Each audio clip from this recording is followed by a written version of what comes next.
The autumn wind cuts through the pines of Montana, carrying the scent of rust and fear. In a remote slaughterhouse long forgotten by time, former Navy SEAL Jack Turner and his dog Rex uncover a nightmare. A young woman chained to a steel chair, her breath frozen, her eyes pleading for help. But saving her is only the beginning. When they flee into the wilderness, the night explodes with gunfire. A team of killers, armed and relentless, hunts them through the dark. As secrets surface, betrayal, family, and a fortune soaked in blood, Jack must face a truth more dangerous than war itself. Will faith be enough to survive what's coming, or has God led him straight into the heart of the storm? Before we begin, tell us where you're watching from, and if this story moves your heart, subscribe for more tales of courage, faith, and the miracles hidden in the fire. The summer sun over Cedar Hollow hung low and heavy, melting the horizon into a blur of gold and dust. The air smelled of rust, dry grass, and something faintly metallic, the kind of scent that clings to abandoned places and bad memories. At the far end of a cracked county road stood the old Maple Creek Pork Factory, shuttered 10 years ago after a scandal that had drained the town's last jobs and hope. Its broken windows gaped like empty eyes, and inside, silence had turned thick enough to hear one's own heartbeat. Jack Turner eased his black pickup to a stop beside the chain-link gate, its padlock long rusted open. He stepped out, the gravel crunching under his boots. 38 years old, 6 feet tall, built like a man who had forgotten how to rest. His face carried the sharp geometry of a soldier, square jaw, a faint scar cutting from his right temple to the corner of his mouth, remnants of a knife fight in Fallujah. His dark blonde beard was trimmed short, but not neat, and his gray eyes held the calm of someone who had seen the world's worst and somehow lived through it. After 12 years as a Navy SEAL, he had returned home to nowhere in particular, just drifting town to town, doing short security jobs that kept his hands busy and his mind quiet. But quiet had never really stayed with him. Beside him leapt down Rex, a 6-year-old German shepherd with a thick sable coat and eyes the color of burnt amber. The dog moved with soldierly precision, every muscle alert, yet disciplined. Rex had served beside Jack in 3 deployments. He had taken shrapnel in his left shoulder once and still carried a thin white scar beneath the fur. Jack liked to joke that Rex was the only partner who'd never lied to him. In truth, Rex was the only reason Jack still believed in anything at all. The factory loomed ahead, its steel siding dull under the sun. Jack's job tonight was simple: check the perimeter for trespassers. The building had recently been bought by a property firm in Billings, planning to renovate it into storage units, and the local sheriff had recommended Jack to guard it until construction began. But as he crossed the weed-choked lot, the uneasy weight in his gut said this job wouldn't stay simple. Inside, the air turned sour, old grease, spoiled meat, the ghosts of thousands of animals. Flies buzzed somewhere in the dark, though there was nothing left for them to feed on.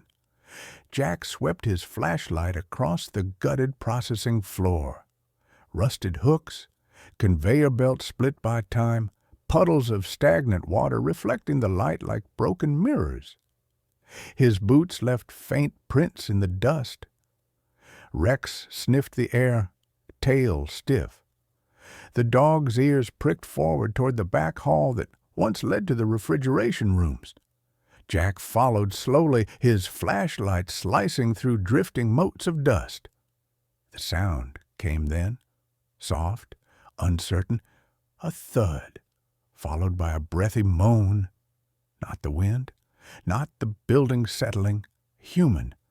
Jack froze, hand sliding to the pistol on his thigh holster. "Rex," he whispered. The dog crouched, silent, gaze fixed ahead. They moved as one. Down the corridor, the air grew cooler. An old industrial fan somewhere above groaned in protest. The smell shifted. Bleach, sharp and choking.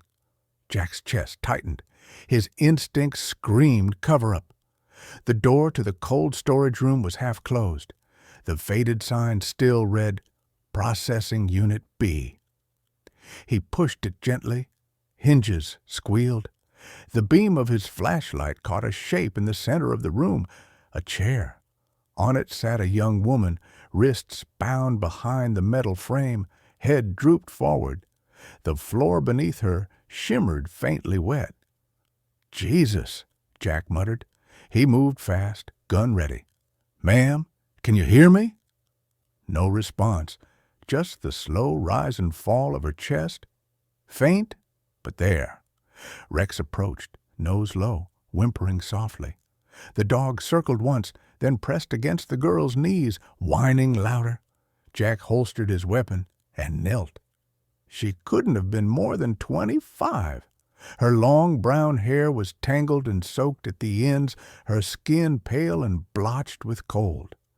She wore what had once been a white silk blouse, now torn and stained with something chemical. Around her neck glimmered a broken gold necklace, an insignia shaped like the letter C. Her face, even under grime, carried traces of high birth.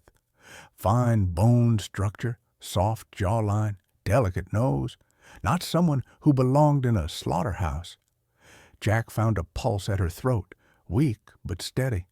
"Hang on, kid," he whispered. He grabbed a folding knife, cut the nylon cords at her wrists. When her arms fell limp, he caught them gently. The skin was chafed raw. Whoever did this had meant to keep her here long enough for her to die quietly. Rex barked once, sharp and low. Jack looked up. The dog was facing the back wall now, hackles raised. A faint hum vibrated behind the metal panels, something mechanical still running. Jack stood and crossed to it. The hum grew louder, a compressor maybe, or a generator. He found a rusted switch box and flipped it open. Inside, fresh wiring. Someone had been here recently. He turned back toward the girl. Her eyelids fluttered. "Please," she whispered, voice dry as sandpaper. Jack crouched beside her again. "You're safe now. Name?" She swallowed, trembling. "Emma Callahan." The name hit him like a gunshot. The Callahan family owned half the railroads in Montana. Power, money, scandal. He remembered a news article. The daughter of billionaire James Callahan had gone missing 2 nights ago after leaving a charity gala in Helena. Police suspected kidnapping for ransom, yet here she was, bound to a chair in a forgotten factory hours away from any city. Jack's pulse quickened. "Who did this to you?"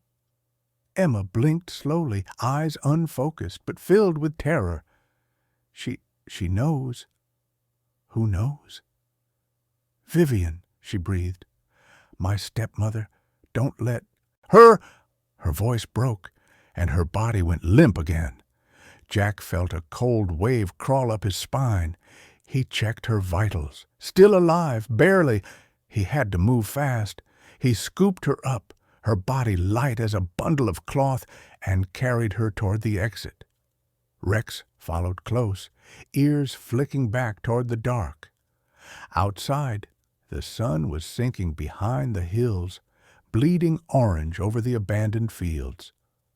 Jack laid Emma in the truck's back seat, covered her with his jacket, then turned back for one last glance at the factory. Something about the silence behind those walls felt wrong. Rex growled softly. Jack's eyes followed the dog's gaze. High above, in a cracked window, a red light blinked once, then vanished. A camera! Someone had been watching. Jack's hand tightened on the doorframe. The sound of tires crunching far off in the dirt reached his ears. Headlights flickered beyond the tree line, slow, deliberate, searching. Whoever had left Emma here had realized their mistake, and now they were coming back. He whispered, "Rex, engine." The dog jumped into the passenger seat. The truck roared to life. As Jack turned the wheel onto the narrow dirt road, dust exploded behind them. In the rearview mirror, two black SUVs rolled out of the darkness toward the factory, their lights cutting through the dying light like blades. Jack pressed harder on the gas, the weight of the girl beside him and the storm building in his chest merging into one thought. Whatever this is, it's only beginning. The dirt road wound through the heart of the Montana forest, the truck's headlights slicing through curtains of summer mist. Jack's knuckles were white on the steering wheel, his jaw locked. The rumble of the engine mingled with the rasp of his breathing. In the passenger seat, Rex lay low, eyes flicking between the dark tree line and the young woman unconscious on the back seat. Every few minutes, the dog emitted a soft whine, as if reassuring himself she was still alive. Jack glanced at the mirror. Emma Callahan's face was pale in the glow of the dashboard light. Her lips parted slightly, chest rising shallowly beneath the blanket. He could still hear her voice echoing from the slaughterhouse. "Don't let her." He didn't need to ask who "her" was anymore. Vivian Callahan, the glamorous socialite who had charmed a widowed industrial titan and turned his empire into her private stage.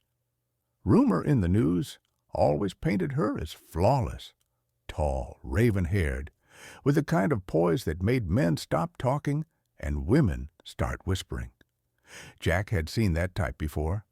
Elegance sharpened into a blade. The road ended at an old cabin half hidden under pine branches.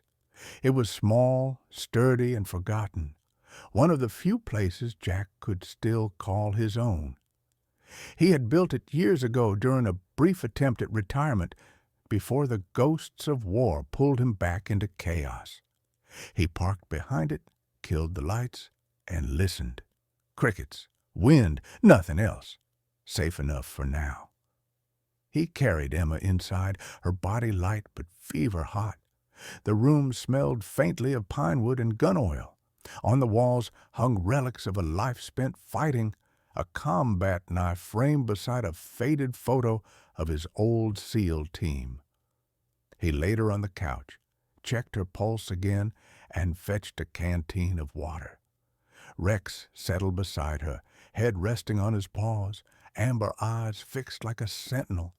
When she woke an hour later, it wasn't gently. She gasped, eyes wide, hands clawing at the air. "No, please." Jack caught her wrists before she hurt herself. "Easy," he said quietly. "You're safe. You're out of that place." Her breathing slowed, eyes adjusting to the dim glow of the fireplace. "Who are you?" she asked, voice hoarse but sharper now. "Jack Turner, security contractor," he said. "Found you at Maple Creek. Your name's Emma Callahan, right?" She nodded slowly, clutching the blanket around her. "They'll come for me," she whispered. "They always do." Jack leaned against the table, studying her. "Who?" She looked at him with the wary intelligence of someone raised in rooms full of liars. "My stepmother," she said. "Vivian, she's not what people think." Her voice trembled. "She wants my father's company, and she'll do anything to get it." Jack didn't speak. He'd learned long ago that silence draws out more truth than interrogation. Emma's eyes were a deep hazel, reflecting the firelight. She looked fragile, but there was a quiet defiance there, the kind born from being underestimated too long. I found something, she continued. Proof. About her. About the man she's seeing. I saved everything on a drive. Hidden somewhere safe. But they found me first. Jack poured her a glass of water. You're lucky Rex caught your scent, he said. Otherwise, you'd still be in that freezer. The name seemed to calm her. She reached out hesitantly, brushing her fingers over the dog's head. He saved me. We both did, Jack replied. But yeah, mostly him. A knock shattered the moment, sharp, controlled. Jack's hand went to his gun instantly. He motioned for silence and crept to the window. Through the moonlight, he saw the figure of a man walking up the path. Tall, wearing a windbreaker and jeans, a baseball cap pulled low. Not local. The man moved with the cautious rhythm of someone used to being watched. Jack recognized the type, military or close enough. He gestured for Rex to stay and opened the door halfway, gun still low but ready. Easy, Turner, the man said. His voice was deep, casual but edged. Miles Carter, 42, ex-Marine, turned private investigator, stood under the porch light. He had short-cropped black hair flecked with gray, a strong jaw, and tired brown eyes that carried the kind of humor only men who'd seen death could keep. He and Jack had crossed paths once in Kabul, both on jobs that didn't officially exist. Carter had a reputation, reliable, discreet, but haunted by the loss of his younger brother to an ambush gone wrong. It had made him cold toward the world, but loyal to the few he called friends. Jesus, Miles, Jack muttered, lowering the gun. You trying to get yourself shot? Carter smirked. I followed your trail. Thought you'd gone off the grid for good. Then I heard about the Callahan girl. Every news feed's lighting up. They're saying ransom, cartel, maybe political. You look like a man in the middle of it. Jack motioned him inside. Carter's gaze flicked toward Emma. Recognition dawning. That's her, isn't it? The billionaire's missing daughter. Emma shrank back slightly, clutching their blanket tighter. Relax, Jack said. He's a friend. Carter took a slow step forward, lowering his voice. You have no idea how deep this goes, Jack. I've been tracking movement around Helena all week. Private mercenaries, not cops. Whoever's funding them has real money.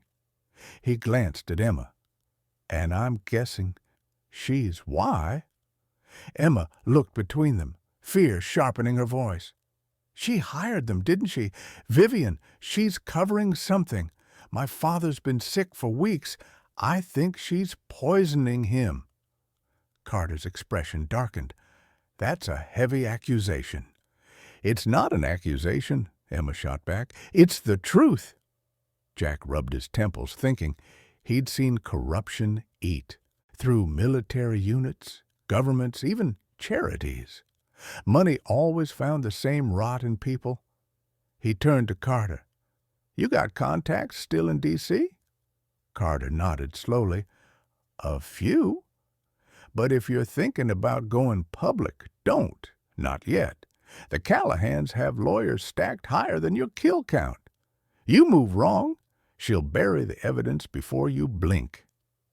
Jack exhaled through his nose. Then we find the drive. Carter frowned. You don't have it?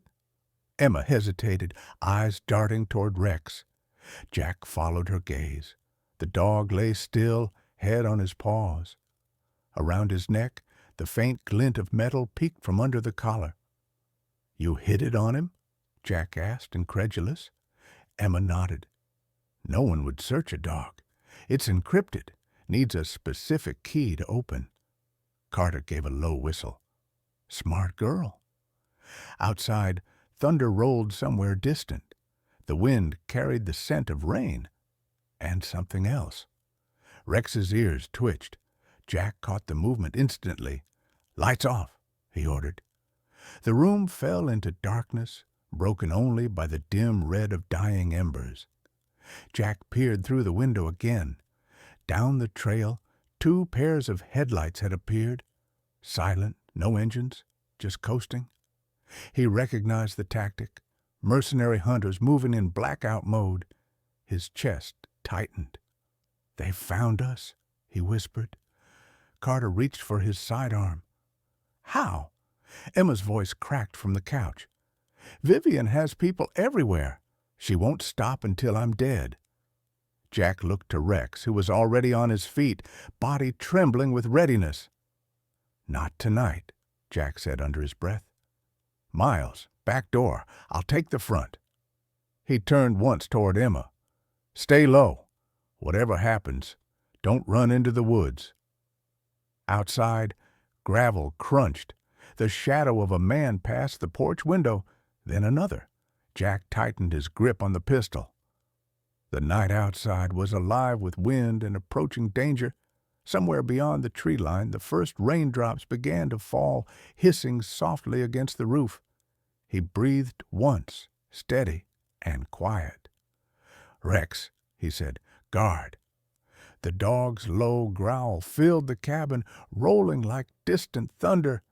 And then a crash. The back door splintered. The storm broke open over the forest like a warning from the heavens. Rain came hard and slanting, hammering against the tin roof of the cabin, turning the clearing outside into a blur of silver and shadow. Jack Turner pressed his back against the wall, eyes scanning the front door through the dim light of the dying fire. His breath came slow, controlled, the rhythm of a man who had fought his way through darker nights than this. Beside him, Rex crouched low, soaked fur bristling, amber eyes fixed on the shattered back door. The dog's body trembled, not in fear, but anticipation. From outside came the sound of boots squelching in mud. Several men, maybe a 4 or 5, moving in formation. "Mercs," Jack muttered. "They're trained." At the opposite end of the cabin, Miles Carter crouched near the back, his pistol steady despite the rain dripping from his hair. "They're flanking," he whispered. "They'll breach from both sides."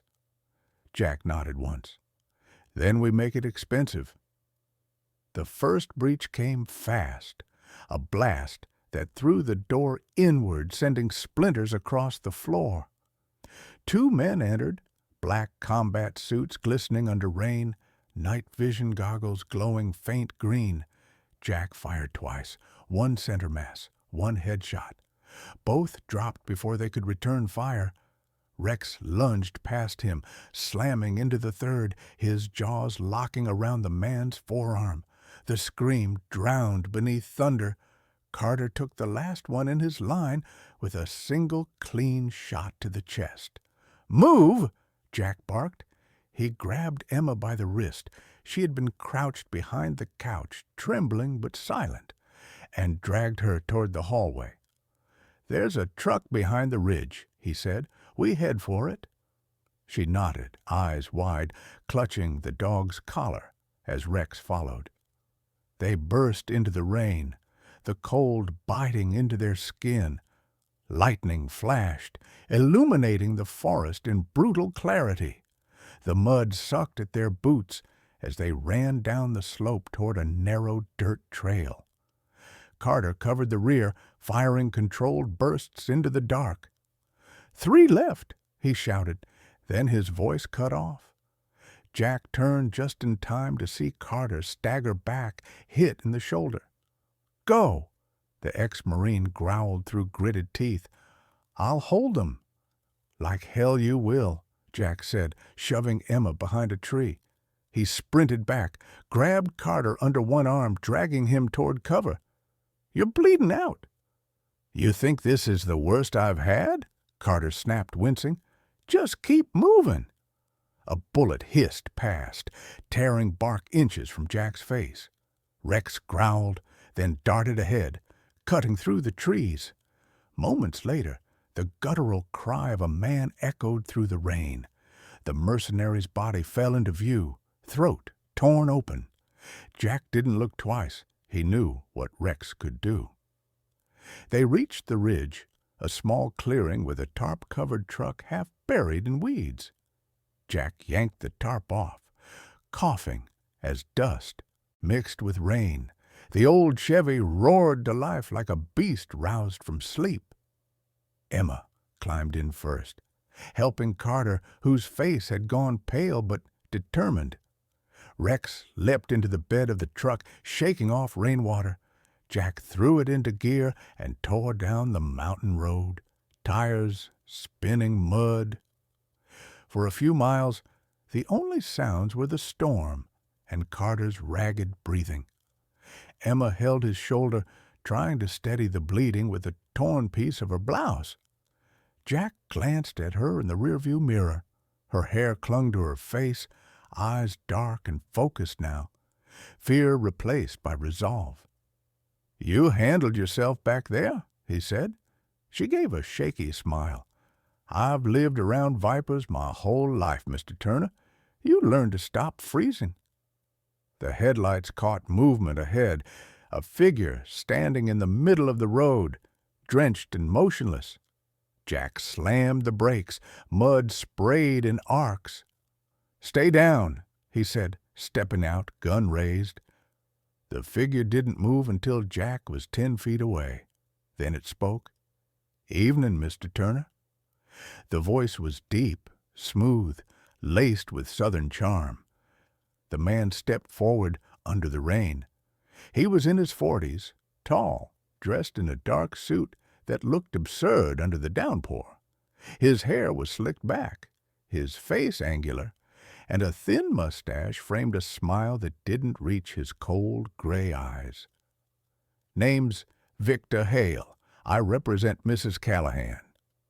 Jack's finger tightened on the trigger. "You mean Vivian?" Hale chuckled. "Let's not pretend she's the villain here. You've taken something that belongs to her, and I'm here to retrieve it." Behind him, 2 SUVs rolled into view, their engines rumbling low. More mercenaries stepped out, rifles gleaming in the headlights. Jack's pulse slowed. Adrenaline sharpened everything. "You picked the wrong night," he said. "That so?" Hale replied, tilting his head. "I'd say it's the perfect one. Rain covers the screams." A shot rang out, not from Jack. Carter, half out of the truck, fired through the windshield. The bullet shattered glass and caught one of Hale's men in the chest. Chaos erupted. Jack dove for cover behind a tree, returning fire. Rex jumped from the truck bed, tackling a second mercenary.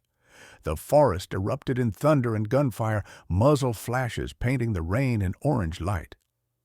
Emma crawled to the driver's seat, panic rising. "Jack, we can't stay here," she shouted. He didn't answer, focused on reloading. Hale, still calm amid the storm, stepped forward. "You can't save her," he called out. "Vivian owns everything, the land, the law, the silence. You're a ghost clinging to a lost war." Jack's next shot hit the side mirror inches from Hale's head. The man didn't flinch. "You'll have to do better," he said, before signaling his men. A grenade rolled under the truck. Jack's eyes widened. "Down!" The explosion ripped through the clearing, flipping the Chevy and showering the woods with debris. Jack hit the ground hard, ears ringing. Rex whimpered somewhere in the dark. Emma screamed. When Jack's vision cleared, all he saw was chaos. Fire, twisted metal, and shadows moving closer through the rain. He tried to rise, but pain shot through his ribs. Hale's silhouette appeared, framed by the burning wreck. "Told you," Hale said softly. "This night ends with her." He raised his gun toward Emma. Before he could fire, a shape burst from the flames. Rex, his fur singed, jaws locking on Hale's arm. The man shouted in pain as the dog dragged him down. Jack staggered to his feet, grabbed his pistol and fired twice. Hale fell, but his men opened fire in retaliation. Jack scooped Emma up and dove into the trees, bullets snapping past. They ran until the forest swallowed the sound of engines. Only rain remained, and the faint whine of Rex limping beside them. Jack pressed his hand against his side. Blood. He was hit. Emma turned, face pale but determined. "You can't stop," she said. "We have to move." Jack nodded, though his vision blurred. They stumbled deeper into the forest until the trees gave way to a ravine. At the bottom shimmered the faint glow of a creek. Jack's breath came shallow. "We'll follow the water. It'll hide our scent." Emma helped him down the slope, her hands trembling. Thunder rolled again, closer this time. Behind them, faint lights danced through the trees. The hunt wasn't over. Jack collapsed against a boulder, forcing a faint grin. "You still got that drive?" She reached up and touched Rex's collar. "Still safe." "Good," he whispered. "Then don't lose it, no matter what happens next." She looked at him, eyes glistening under the rain. "Jack, you're bleeding." But before she could finish, Rex growled low, a sound of warning, not pain. Across the creek, through the curtain of rain, a new figure appeared, small, cloaked, holding a flashlight that blinked twice. A signal. Jack raised his gun weakly. "Who the hell—" The beam lifted, revealing the face of a teenage boy, soaked, terrified. "Don't shoot!" he shouted. "They sent me. They're coming for you. Now!" And before Jack could ask who they were, another explosion tore through the forest behind them. The explosion rolled through the forest like thunder from an angry god, shaking the ground beneath their feet. The trees bent in the shock wave, and Jack Turner felt it vibrate through his ribs where the bullet wound burned like fire. The air stank of wet earth, smoke, and cordite. Behind him, Emma Callahan screamed the boy's name, but she didn't know it yet. He had appeared from the mist like an omen, and now the blast threw him to the ground. Jack pushed through the pain, dragging Emma down the embankment, his every breath a blade. Rex limped beside them, favoring his left leg but alert, eyes scanning the darkness for movement. They slid into the shallow creek, icy water lapping at their ankles. Jack raised his head above the brush and saw flashlights cutting through the trees. "They're moving in lines," he said between ragged breaths. "They know exactly where we are." The boy stirred, coughing up mud and water. He couldn't have been more than 16. Skinny, short brown hair plastered to his forehead, a bruise blooming along his cheekbone. His eyes were strikingly green, wide and terrified but sharp. They killed my uncle," he stammered. "They said no witnesses. You have to move." Jack knelt beside him. "What's your name, kid?" "Liam," he said after a pause, shivering violently. "Liam Carter." The name hit Jack like a ghost. Miles Carter's nephew, the one his friend had mentioned only once, the boy he'd been raising after his brother's death. Jack's jaw tightened. "You're Miles's kid?" Liam nodded. "I saw the trucks. They're sweeping the valley. Your friend? He didn't make it?" Emma gasped softly. Jack's face hardened, grief buried under urgency. "Then we finish what he started." He tore a strip from his own shirt and pressed it to his wound.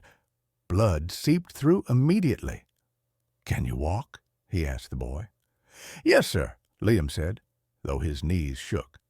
"Then follow Rex. He'll find us a path."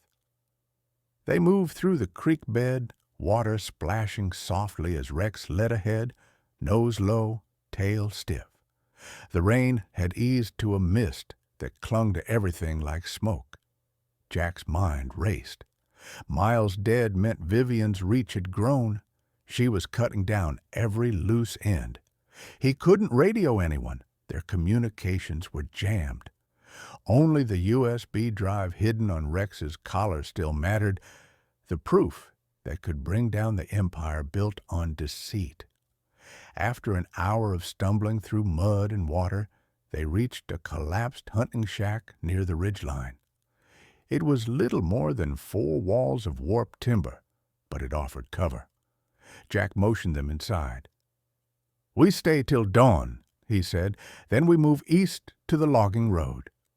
He sank onto a broken chair, clutching his ribs. Emma knelt beside him, worry in her eyes. "You're losing too much blood." "I've had worse," he lied. Liam found an old kerosene lamp and struck it to life, its warm glow spilling across the shack. For the first time, Jack saw the boy properly. Thin, freckled, clothes torn and soaked, but his gaze carried the same steady fire Miles once had. Courage hidden behind fear. "I was supposed to meet Uncle Miles at the Ranger Tower," Liam said quietly. "He told me to bring something. A key." He reached into his jacket pocket and pulled out a small brass flash drive shaped like a bullet. "He said it unlocks the rest of the files. He said if anything happened to him, I should find you." Jack stared at the drive. The universe didn't hand out coincidences like this. He took it gently. "Your uncle was a good man," he said, voice low. "We'll make sure he didn't die for nothing." Emma touched Jack's arm, eyes glimmering in the lantern light. "That drive, does it open what's on Rex's collar?" "Maybe," Jack said. "If it does, it'll tell us who's paying for all this." Rex whined suddenly, turning toward the door. Jack raised his pistol. A sound outside, not footsteps, but an engine, faint and distant. Then headlights flickered through the cracks of the wall. Liam's eyes widened. "They found us already?" "Not yet," Jack whispered. "They're scanning the road." The truck outside slowed, then stopped. Voices carried through the rain, 2 men, muffled but close. "Sweep the ridge. Hale wants confirmation before dawn." Jack recognized that name. Victor Hale wasn't dead. The bullet he'd put in the man back at the clearing had missed something vital. Jack's pulse quickened. The devil had lived to hunt again. He motioned to Emma and Liam. "Down. Don't move." Rex crouched low beside them, his tail thumping once. Silent readiness. Through the cracked wall Jack watched 2 mercenaries step into view.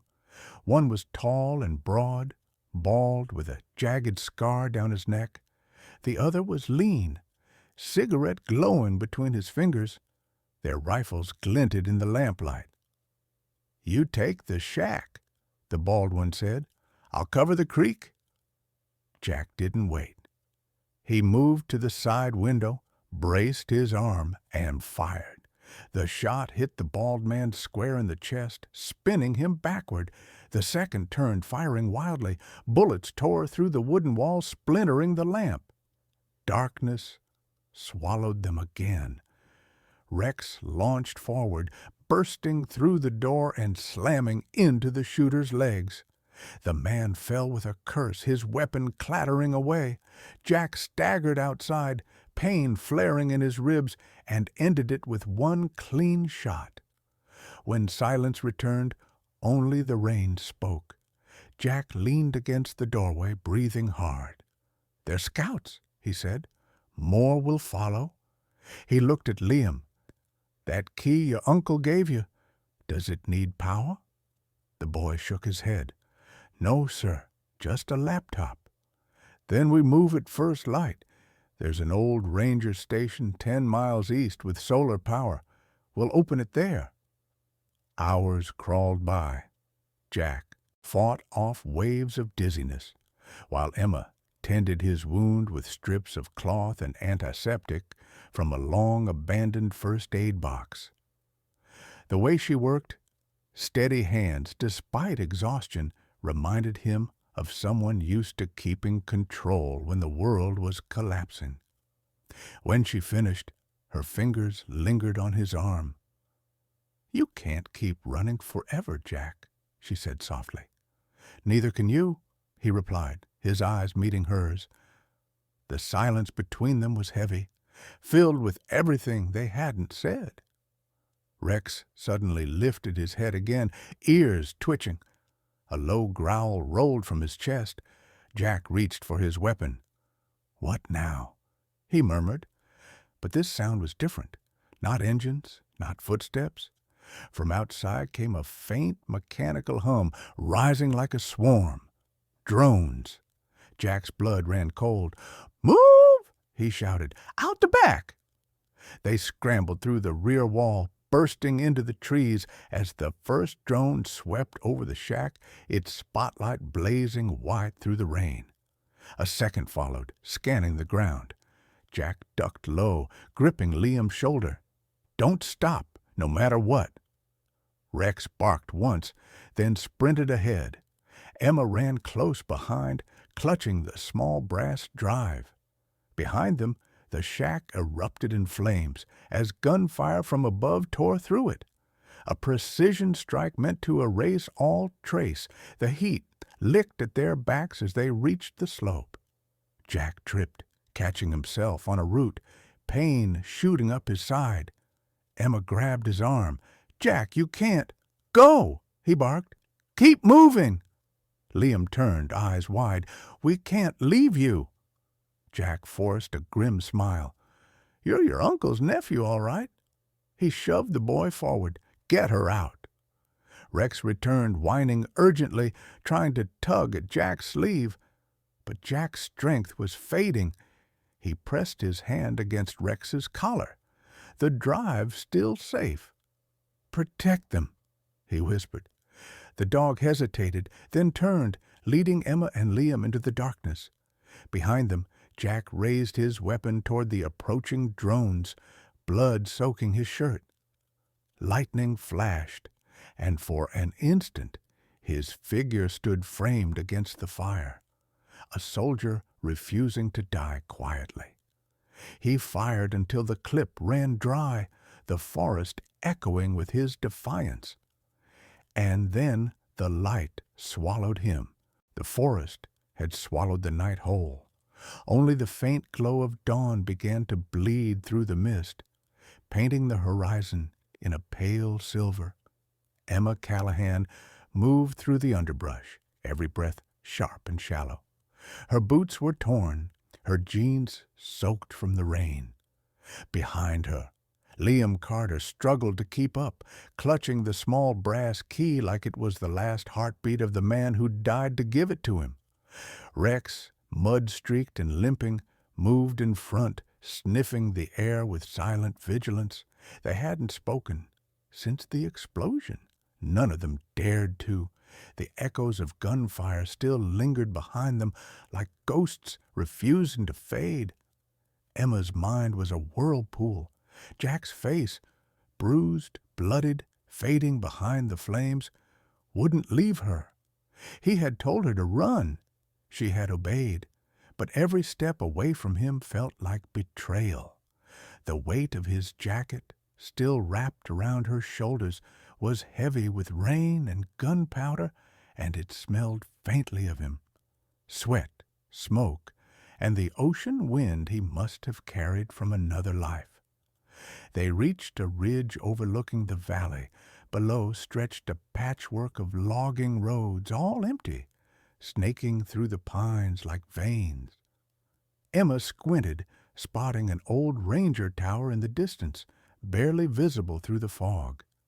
"There," she said softly. "That must be it." Liam followed her gaze, nodding. "We can rest there. My uncle said it's solar-powered. Maybe there's still a radio." But when she tried to contact anyone through the satellite phone Jack had given her, the screen blinked once and went black. "Signal's dead," she muttered. "Comms jammed," Liam replied, his tone grimly matter-of-fact. "They've cut off everything. Phone, GPS, maybe even thermal. They want us blind. Rex barked once, low and urgent. Emma looked ahead. Down the slope, a lone figure was moving toward them, slow, careful, limping slightly. For a heartbeat, hope flared, but as the man stepped into the light, she saw he wasn't Jack. He was younger, late 20s, wearing a sheriff's jacket with the badge scratched out. His beard was patchy, his brown eyes sunken, haunted. He carried a shotgun in one hand and a flare gun in the other. "Don't shoot," he called, voice hoarse. "You're the Callahan girl, right?" Emma froze. "Who are you?" she demanded. He stopped several feet away, hands raised. "Deputy Owen Briggs," he said, "used to work the Cedar Hollow precinct before it got bought out by Callahan Security. You don't know me, but I know who's after you. They've sealed off every road for miles. You're trapped unless you got a way to cut the blackout." His eyes flicked to Liam. "That your brother?" "Nephew," Emma said curtly. "And he stays out of this." Briggs nodded, shifting his weight. "Fine. But if you want to survive, you'll need shelter. There's an old power substation a mile north. Underground. I can take you there before the next drone sweep." Liam's eyes narrowed. "Why help us?" Briggs exhaled slowly, his face tightening. "Because I used to believe in the badge," he said. "Then they started paying me to look the other way. Until I saw what they did to the others, to the ones who tried to talk." His jaw clenched, and Emma saw the flicker of guilt behind his eyes. "I won't be part of it any more?" Rex sniffed the man once, tail stiff, then gave a quiet chuff, cautious but not hostile. That was enough for Emma. "Lead the way," she said. They followed Briggs through a maze of logging trails until they reached a collapsed fence and a concrete hatch hidden beneath wild vines. He pried it open, revealing a dark stairwell descending into the earth. The air that rose up smelled of rust and damp stone. "It's not pretty," Briggs said, "but it's off-grid. No heat signatures, no surveillance." Inside, the chamber was small, a relic of the Cold War, maybe. Rows of old terminals lined the walls, their monitors cracked but intact.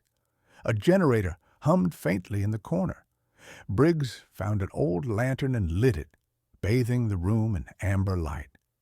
Emma sat down heavily, fatigue finally catching her. Liam set the brass key beside the laptop he found under a tarp. "I can try to decrypt it," he said. His hand shook slightly as he connected the drive from Rex's collar. The laptop screen flickered to life, ancient but functional. Lines of code began to crawl across it, a progress bar inching forward. "What happens when it opens?" Emma asked quietly. Liam didn't look up. "We find out why she wants you dead."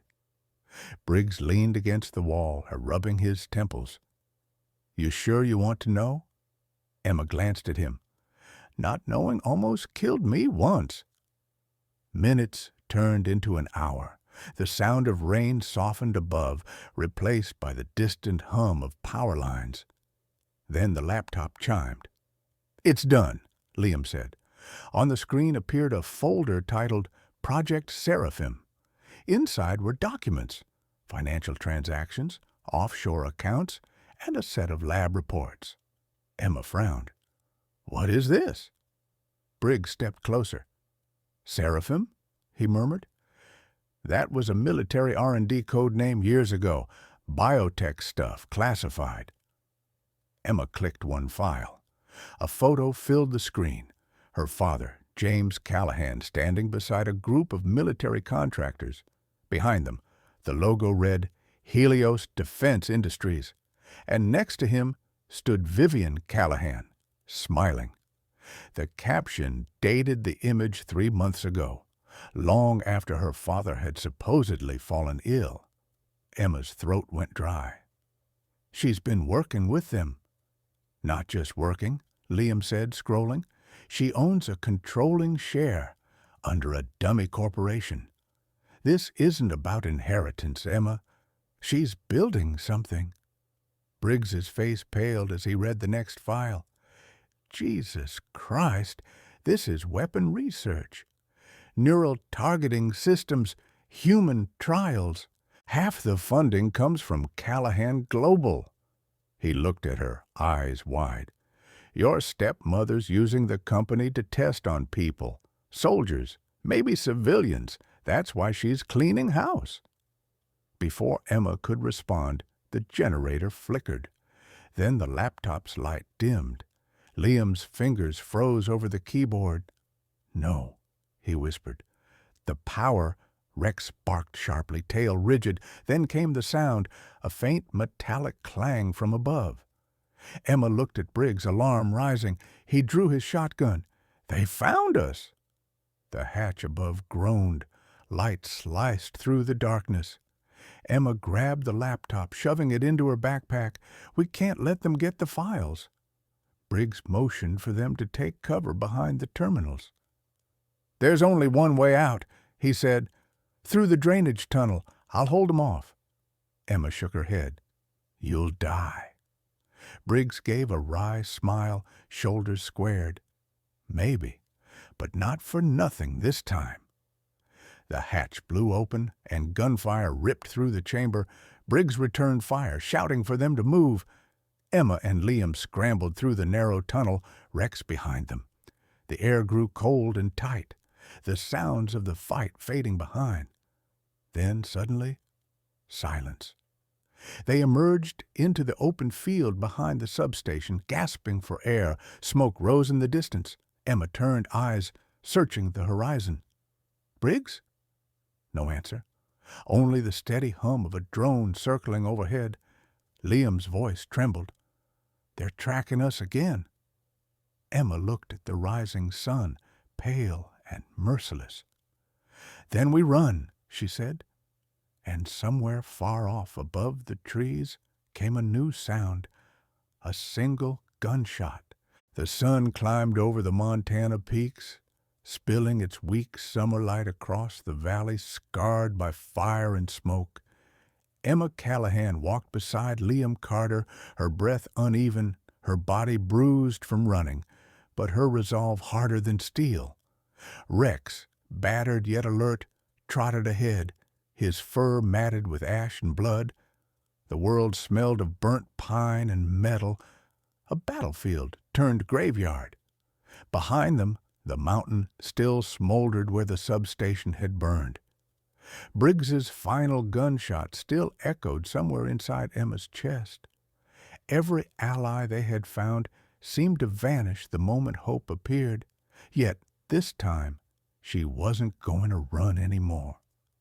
They followed the old logging road until it opened to a clearing where a rusted transmission tower jutted from the ground like the bones of a giant.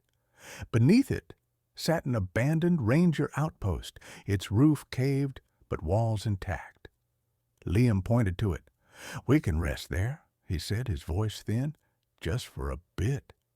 Emma nodded, though she knew rest was a luxury. The drone hum above had ceased, but silence didn't mean safety. Inside, the air was stale.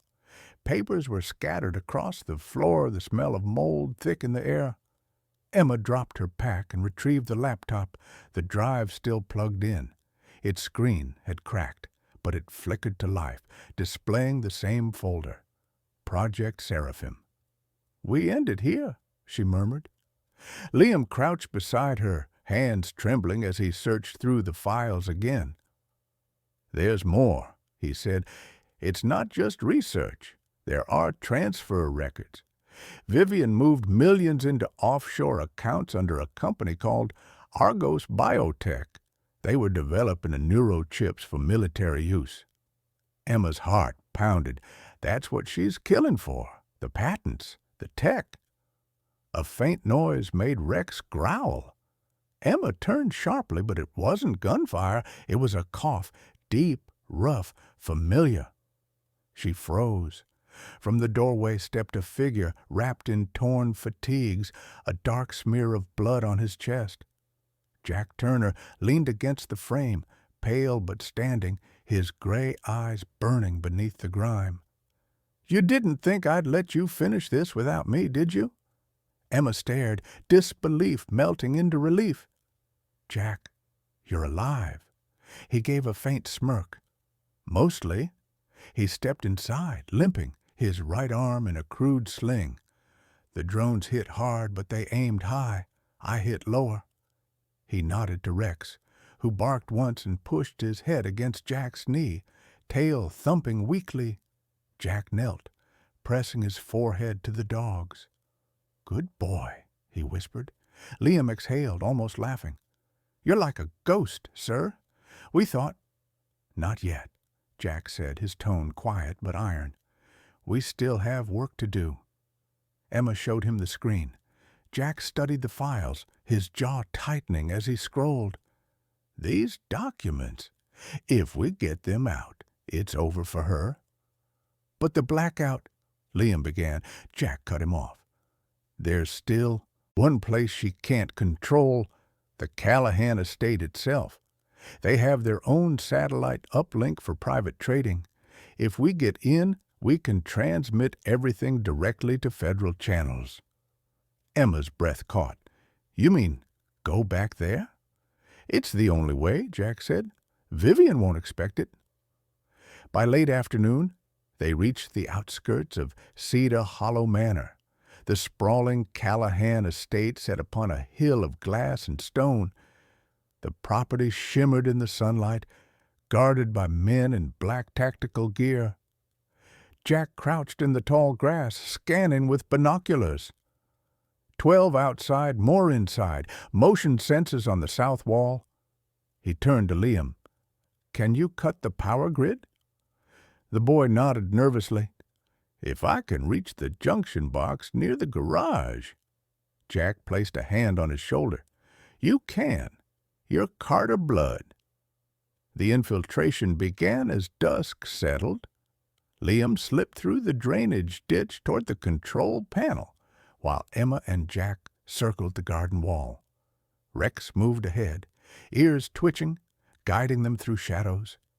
Inside the mansion, chandeliers glowed softly, the faint sound of a piano echoing, a haunting contrast to the chaos outside. Vivian Callahan stood at the heart of it, in the grand atrium, wearing a silk ivory gown that shimmered under the light. Her beauty was immaculate, almost cruel.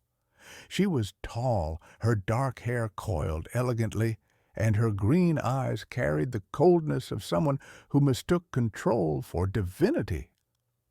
At her side stood Victor Hale, bandaged but alive, his arm in a sling, gun at his belt. "They'll come for you," Hale said quietly. Vivian smiled without looking up. "I'm counting on it." Moments later, the lights flickered. Liam's doing. The security system crashed. Hale straightened. "They're here." Jack and Emma burst in through the side corridor. Gunfire erupted instantly. Hale ducked behind a marble pillar, returning shots. Jack moved with precision despite his injuries, covering Emma as she dashed to the uplink terminal. Rex charged forward, biting down on Hale's arm, knocking him off balance. Hale's pistol fired wildly, shattering a vase. Jack lunged, slamming him to the floor. "You should have stayed dead," Hale hissed.